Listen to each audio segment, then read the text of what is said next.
আজকে বাংলাদেশের ইতিহাসের অন্যতম একটি রায় হয়েছে।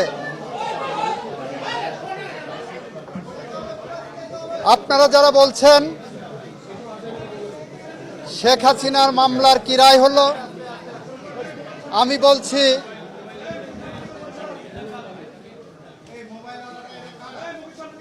জুলাই বিপ্লবে যারা শহীদ হয়েছেন তাদের মামলার কি রায় হলো।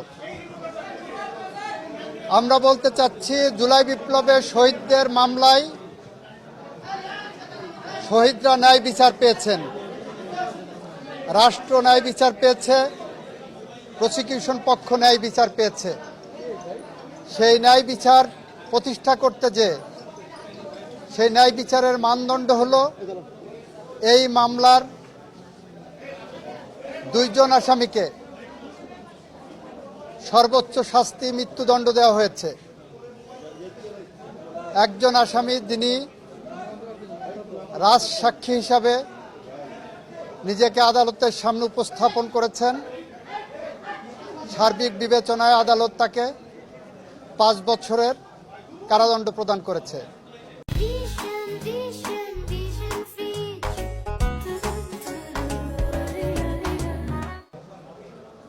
আমরা মনে করি শহীদদের প্রতি, দেশের প্রতি, এদেশের মানুষের প্রতি, গণতন্ত্রের প্রতি, সংবিধানের প্রতি, আইনের শাসনের প্রতি এবং আগামী প্রজন্মের প্রতি দায়বদ্ধতা পরিশোধের স্বার্থে এ রায় একটি যুগান্তকারী রায়। এই রায় প্রশান্তি আনবে, এ রায় ভবিষ্যতের জন্য একটি বার্তা, এ রায় বাংলাদেশে ন্যায় বিচার এবং আইনের শাসনের জন্য একটি মাইল ফলক হয়ে থাকবে। এটা আমাদের কথা। সবাইকে ধন্যবাদ। কোন অভিযোগে কি সাজা হয়েছে যদি একটু বলতেন? যে অভিযোগগুলো সাজা হয়েছে আপনারা শুনেছেন, দীর্ঘ আলোচনা হয়েছে। ওনার 5টা অভিযোগকে 3টা কাউন্টে এনে ওনারা সাজা দিয়েছেন।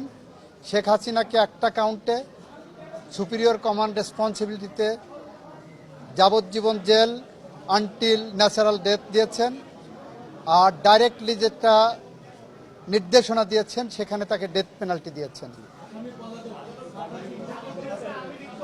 আইনের বিধান মতে যেদিন থেকে গ্রেপ্তার হবেন সেদিন থেকে সাজা কার্যকর হবে। এটা রাষ্ট্র আইনিভাবে যা যা করণীয় সব করবে। রাষ্ট্র আইনিভাবে যা যা করা সম্ভব সবটুকু করবে। এই মামলায় শহীদদের পরিবারকে, আহতদেরকে ক্ষতিপূরণ দেওয়ার জন্য একটা নির্দেশনা আদালত দিয়েছেন। আওয়ামী লীগ নিষিদ্ধের প্রশ্নে এই মামলা বলেছেন, এই আদালত বলেছেন এই মামলার মধ্যে আওয়ামী লীগ নিষিদ্ধের ইস্যু ছিল না বলে ওই বিষয়ে ওনারা কোনো কমেন্ট করেননি।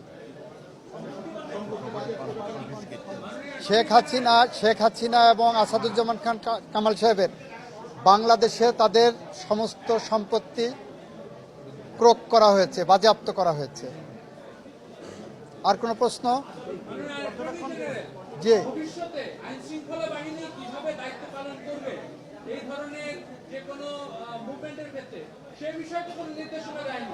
এই মামলার ওই বিষয়ে কোনো পর্যবেক্ষণ এখানে আসার সুযোগ নাই, যেহেতু কোনো অভিযোগ এই মর্মে কোনো চার্জ গঠন হয়নি বা সাবজেক্ট না, ইস্যু না। তবে এই মামলার মর্ম থেকে সবাই একটা বার্তা পাবেন কিভাবে দায়িত্ব পালন করতে হবে। রায় বাস্তবায়ন আইনি পথেই হবে, আইনসঙ্গতভাবেই হবে। বেআইনি বা আইনসঙ্গত নয় এরকম কোনো পথ সরকার অবলম্বন করবে না। পলাতক থাকা অবস্থায় আপিল করার সুযোগ বাংলাদেশে না বিশ্বের কোনো দেশে আছে বলে আমার জানা নাই। স্যার, শেখ হাসিনা তো ভারতের বসে গণমাধ্যমে কথা বলেই যাচ্ছেন। এই রায়ের পর তিনি যেহেতু আইনের দৃষ্টিতে এখন একজন মৃত্যুদণ্ডপ্রাপ্ত আসামি, সেক্ষেত্রে বাংলাদেশ থেকে কোনো পদক্ষেপ নেওয়া হবে কিনা তার এই ধরনের ইন্টারভিউ প্রচারের বিষয়ে? বাংলাদেশ সরকার আইনসঙ্গতভাবে যত রকম পদক্ষেপ আছে সবগুলো নেবে বলে আমরা মনে করি। সেক্ষেত্রে কি রায়ের কপি পাঠাতে হবে কিনা, অথবা সরকারের হাতে রায়ের কপি যাওয়ার পর সরকার এই রায় কার্যকর করার জন্য কোথায় রায়ের কপি পাঠাবেন, কি পদক্ষেপ নেবেন, সরকার এটা আইনি পর্যালোচনা করে সেটা নেবেন।